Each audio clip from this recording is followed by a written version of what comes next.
Hi everyone, my name is Maura Black. I'm a managing attorney at Chisholm and Kilpatrick, and welcome to CCK's Live Under 5.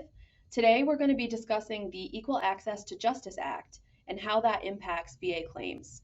So as an overview, the Equal Access to Justice Act, which I will refer to as EAJA because it's a mouthful, is a federal law that was enacted in 1980 that allows individuals, small businesses, and public interest groups as well to obtain representation in cases against the federal government.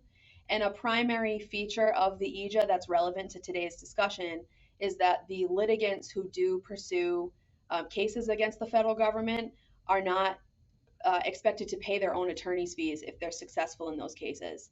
So, how it works is if the group or individual is successful in their case, the attorneys that represent them will be paid directly by the federal government for the work performed on the case. So, the litigants themselves, the individuals, small businesses, or public interest groups, can have their attorneys earn EAJA fees instead of having to pay them out of pocket for their work.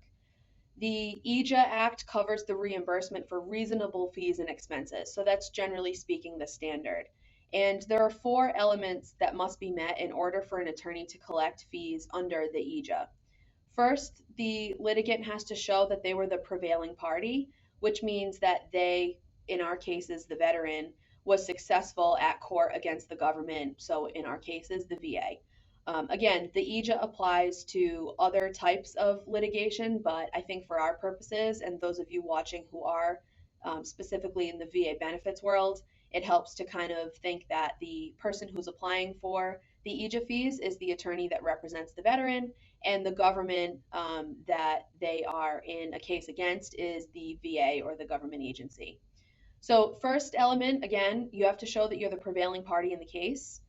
The second element is that you have to show that you're generally eligible for the award monetarily. And a person is eligible under EAJA if their net worth is less than $2 million. So if your net worth exceeds $2 million, then the government is not going to pay your attorney for you. So that's just something to keep in mind. Usually not a threshold that's super problematic, but definitely there is a cap on the net worth of the person who can be benefited by the EAJA. The third element is that there needs to be an allegation that the government's position was not substantially justified in the litigation. And the last thing is that you need to produce an itemized statement of the fees sought. So usually attorneys bill on an hourly basis and keep track of the time that they spend on a case to submit with their EAJA application. EAJA allows veterans specifically to be represented by an attorney at the U.S. Court of Appeals for Veterans Claims, or the CAVC, again, without having to pay attorney's fees, which is the beauty of EAJA. Veterans who are not satisfied with the decision that's been issued by the Board of Veterans Appeals might find themselves at court litigating against the VA because they have a right to appeal that adverse Board of Veterans Appeals decision to the CAVC. And a win at the CAVC, in other words, if the veteran is successful, typically means that the CAVC will remand their case back to the Board of Veterans Appeals. And the purpose of that remand will typically be for the board to revisit the case and correct an error of law that was made. That was the basis of the litigation in court. And then the board will have to issue a new decision. So you're not going to often see the court making a yes or no decision on whether veterans are outright entitled to benefits. Those things do happen, but they're very rare. The more common result is that the court says, since the board made a legal error or an obvious error of fact in adjudicating the veteran's claim, it needs to go back to the board for a re-adjudication so that the board can properly apply the law. So the effect is that this gives veterans another chance at getting their benefits at the board.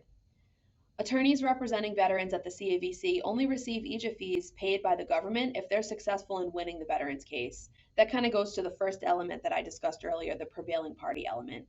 And if attorneys are not successful, they can't earn EAJA fees because it would be unfair to make the government pay a litigant who was not ultimately successful in their cause of action.